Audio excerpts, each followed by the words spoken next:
हरे कृष्णा, राधे राधे। हम सभी साधक सिया रघुवीर विवाह का श्रवण कर रहे हैं। आज का प्रसंग, मंगल सगुन सुगम सब ताके। मैं वैदेही। मेरा जनकपुर झूम रहा था। मेरे जनकपुर में देवों और देवियों के आने की लाइनें लग गई थीं। बाजे गाजे तो बजते ही रहते थे। मेरे जनकपुर वासी उन दिनों जब सुबह उठते थे तो मार्गों में पुष्प बिछे हुए पाते, और आश्चर्य ये था कि पुष्प भी इस पृथ्वी के नहीं थे, क्योंकि उनकी सुगंध दिव्य थी, कुछ अलग। सियाजू, सियाजू, मेरी सखी पद्मा दौड़ती हुई आई थी। उसकी सांसें चढ़ी हुई थीं। वो सांसें लेते हुए भी बोल रही थी और सांसें छोड़ते हुए भी। महाराज व्यवस्था में व्यस्त है सियाजू, क्योंकि अयोध्या से बारात चल दी है। वो अब हंसने लगी, खूब हंसे जा रही है। अरे बोल भी, क्या हुआ, इतना क्यों हंस रही है? मैंने पद्मा से पूछा था। सियाजू, ये पहली बारात होगी जो बिना दूल्हा की है। फिर हंसने लगी। और पता है सियाजू, मैं जब महाराज के पास से होकर गुजर रही थी तब एक दूत आया था महाराज के पास, और मैं भी खड़ी हो गई सुनने के लिए कि अयोध्या की बारात के क्या समाचार हैं। पगली है क्या पद्मा तू? इतना हंस क्यों रही है? मैंने उसे डांटा, पर पद्मा है कि हंसे जा रही है। अरे सियाजू, आप भी सुनोगी ना तो हंसोगी। वो दूत बता रहा था महाराज को, और महाराज भी अपनी हंसी नहीं रोक पाए। अब बता, क्या हुआ ऐसा? मैंने पूछा। सियाजू, बारात चली है अयोध्या से। गणेश, गौरी, शंकर, इन सबको प्रणाम करके, इनका पूजन करके बारात निकल तो गई, पर फिर पेट पकड़कर हंसने लगी थी पद्मा। मारूंगी पद्मा तुझे, बता क्या हुआ आगे? मैंने भी हंसते हुए उससे कहा था, क्योंकि उसकी हंसी देखकर अब मुझे भी हंसी आ रही थी। हाँ, मैं कह रही थी कि बारात तो चल दी अयोध्या से, अब आगे जैसे बढ़ी तो बीच बीच में नगर पड़ने लगे। हजारों लोग सजे धजे, कोई हाथी पर बैठा, कोई रथ पर चले जा रहे थे। अब सियाजू, मार्ग में लोग खड़े हो जाते हैं देखने के लिए कि ये सब क्या है। लोग पूछते हैं ये सब क्या है। तब अवध के बाराती कहते कि बारात जा रही है अयोध्या से। फिर लोग पूछते कहाँ जा रही है बारात। तब अवध के लोग कहते जनकपुर जा रही है। लोग इतने में चुप थोड़े ही होंगे। फिर पूछते दूल्हा कहाँ है। अब बाराती चुप। पद्मा हंसते हुए लोटपोट हो गई थी। सियाजू, तब ये बात पहुंची चक्रवर्ती महाराज दशरथ के पास। अब वो क्या कहे, लोग तो पूछते हैं और पूछेंगे। महाराज दशरथ गए अपने गुरु वशिष्ठ जी के रथ के पास। गुरु महाराज, एक संकट आ खड़ा हुआ है। क्या बात है महाराज, बताइए। गुरु महाराज, लोग पूछ रहे हैं कि ये सब क्या हो रहा है। तब हमारे लोग बता रहे हैं कि बारात जा रही है। फिर लोग पूछते हैं दूल्हा कहाँ है। इसका उत्तर क्या दे? कह दो दूल्हा तो वहीं जनकपुर में ही है। यही तो गुरु महाराज, जब हमारे लोगों ने प्रजा से ये कहा कि दूल्हा तो वहीं है, तो सब हंसने लगे, कहने लगे जय हो चक्रवर्ती नरेश की।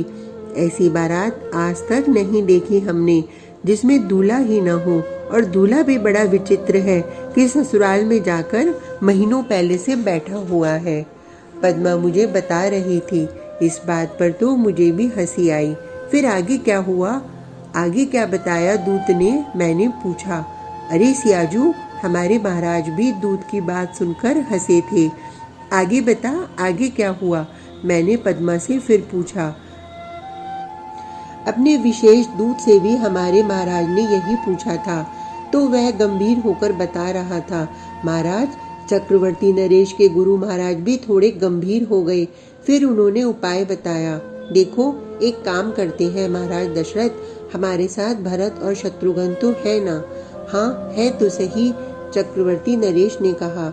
लक्ष्मण की शक्ल मिलती है शत्रुघ्न से, है ना? हाँ, दशरथ जी ने कहा। और राम की शक्ल मिलती है भरत से, है ना? हाँ, पर आप कहना क्या चाहते हैं गुरु महाराज? देखो अवधेश, मैं ये कहना चाहता हूँ कि एक अश्व को सजा धजा कर ले आओ। सेरा बांध दो भरत के सर पर और भरत को उस अश्व पर बैठा दो।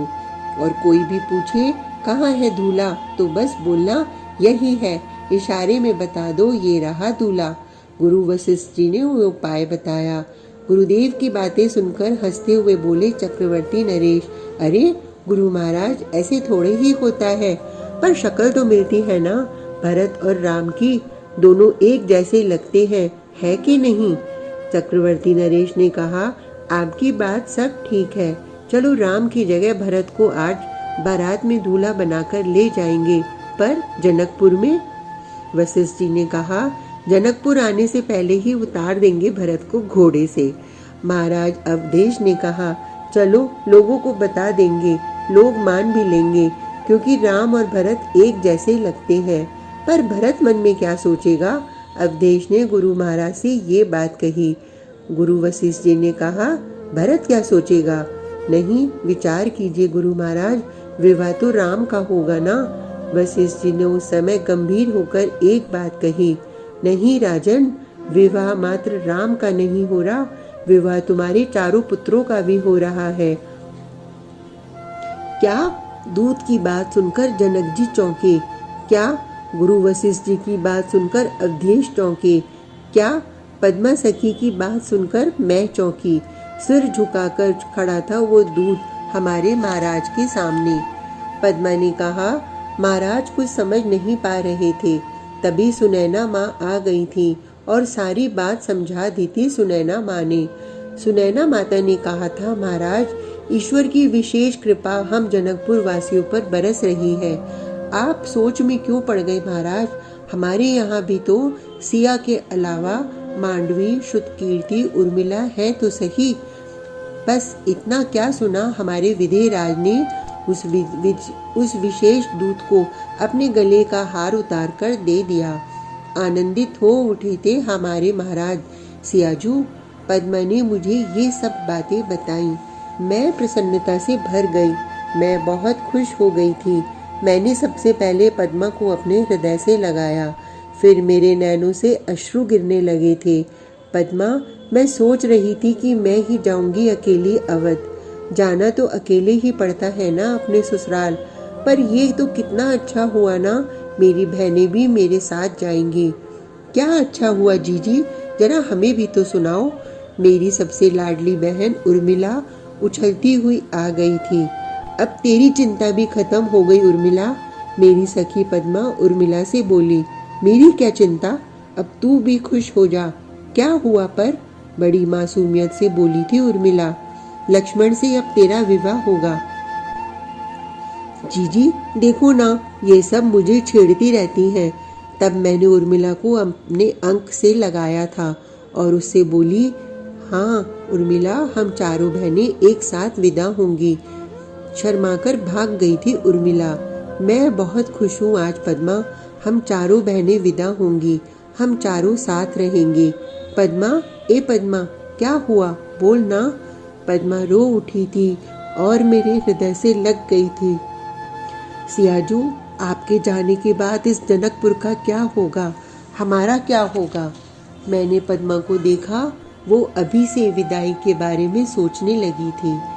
आज का प्रसंग इतना ही। कल तक के लिए हरे कृष्णा, राधे राधे।